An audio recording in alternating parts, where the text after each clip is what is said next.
Tiger thinks he can get one more. There's a new kid on the green, and some of the top golfers in the world are feeling the pressure. Are you ready for the 88th Masters? Let's talk storylines with New York Post columnist Mark Cannizzaro. Mark, Tiger Woods is obviously everyone's talking about right now. He's set to play in his 26th Masters at 48 years old. We know all about the injuries that he's had to overcome, but he is on the hunt for his sixth green jacket. Do you think there's any chance he makes that happen?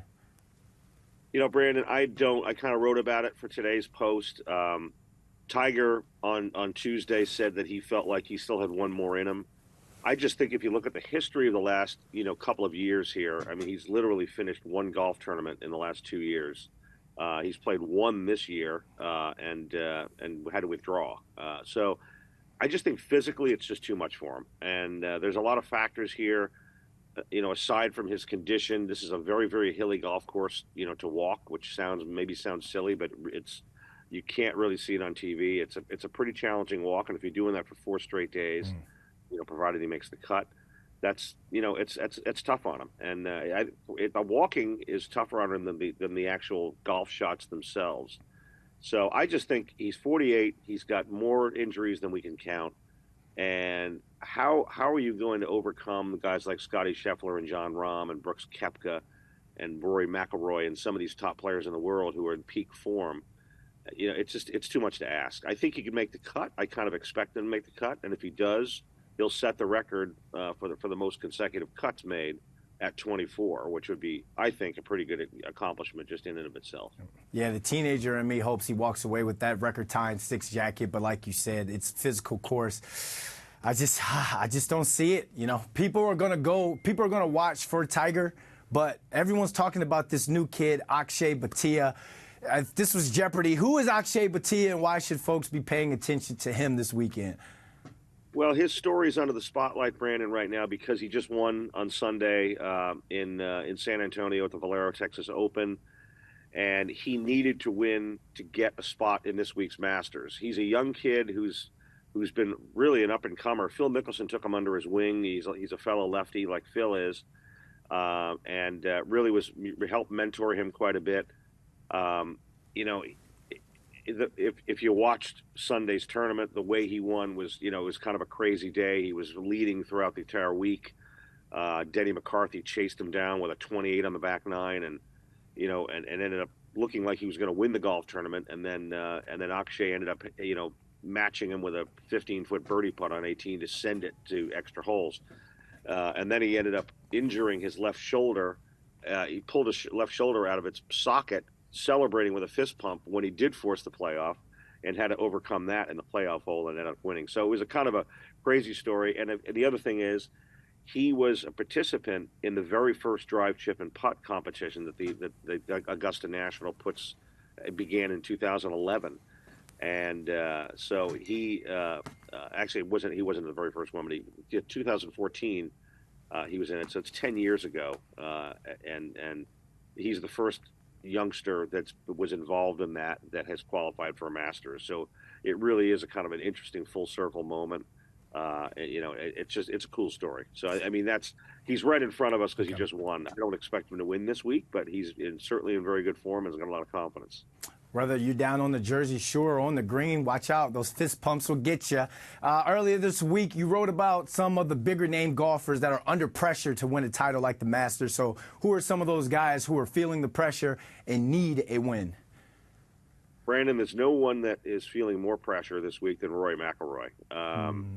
This will be his 10th attempt at winning a Masters, which would complete the career Grand Slam, which for our viewers is winning the Masters, the U.S. Open, the British Open, and the PGA Championship, and having it all on your resume. And there's only 5 players in the history of the game that have done it, and they're all, the all-time greats.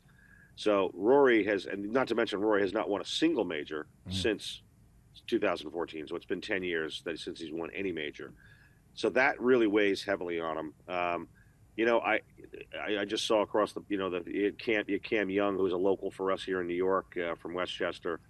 He's still looking for his first victory, period. He's never won a PGA Tour event, yet he's played so well. And, that's weighing on him. And then you've got a lot of other top players who've never won a major at all. They've won tournaments. Well, one of the guys I wrote about was Xander Schauffele, who I'm actually picking in the newspaper today to win this week. I just, you have a weird feeling he's due, and he's got great game, and he's got a great attitude. He's won 7 times on the tour. He's played Ryder Cup, President's Cup, but he has not won a major. So, you've got guys like that are trying to do it. Very interestingly, other than Scotty Scheffler, who's the #1 player in the world and has won 2 out of his last three starts coming in here this week, Brandon, it's this season in general, the top names have not done very well. They've not won golf tournaments. Most of the PGA Tour winners have been relative unknowns. You got rookies. You got an amateur that won a tournament. The Rory McIlroys and Jordan Spieths and Justin Thomases and the guys, Patrick Cantlay and even Schauffele, who I mentioned, they have not fared very well. So it'd be interesting to see. Usually the Masters and Augusta National, the cream rises to the top. And, it's rare that you have kind of a surprise, kind of crazy, weird winner. So, this will be a fascinating week to see, if that comes to fruition. You talked about some of the unknown golfers. For casual golf fans, who are some of these golfers to keep an eye out on this weekend that you think can make some noise? And do you think that anyone from LIV Golf gets themselves a green jacket? Well, I will say he's not an unknown, but I will say that this young guy from Sweden, Oberg, is a really, really compelling situation. This guy he's a highly ranked player. I believe, I want to say he's 11th in the world now. And he has never played in a major before. He played in the Ryder Cup for Europe in the fall and was extremely successful. So he's kind of a rarity to a guy that has played in a Ryder Cup prior to playing his first major. And he's got tremendous game. So I could see him making some noise this week. There has never been a first-time winner at the Masters since Fuzzy Zoeller in 1979. That's a long, long time ago. Jumping to the LIV guys, I think that's really, to me, one of the most compelling storylines. It's something I'll be writing about, today for the Thursday New York Post. And, the guys like Brooks Koepka, John Rahm, Dustin Johnson, you got Bryson DeChambeau, Phil Mickelson, who's up on the screen right now. I think these guys, and they did it last year, they all kind of have a chip on their shoulder because they've kind of been in witness protection a little bit with this, because nobody really nobody's watching. They're hardly on television. It's hard to watch TV. You don't know where to find it. And obviously, it's a much different, league and tour than the PGA Tour is. So, last year you had Koepka finishing second. Phil was right there as well. Patrick Reed was up in the top 5. You had 3 LIV guys in the top 5. And Rahm winning it, although Rahm was on the PGA Tour at the time. I feel like John Rahm, to me, has got a significant chip on his shoulder coming in here this week as the defending champion, because I think he feels like people have kind of dismissed him as a factor in the world golf, kind of view, so to speak, since he's gone to LIV. I think he feels like people think that that's not a competitive league and a tour and whatnot. I would be shocked if he's not right in the mix come Sunday. So I think the LIV guys are some people to watch this week because, as they did last year, they got a chip on their shoulder. They want to show, hey, listen, we're not just out there loafing around on LIV and making our tens and hundreds of millions of dollars, without having to do anything. We can actually play too. Well, Mark, we're looking forward to your articles and your coverage on the Masters. And if you hit that merchandise store again, remember I'm an XL or medium in jackets. Thanks for jumping on with us. Maybe I can find you a green jacket, Brandon. I look good in green.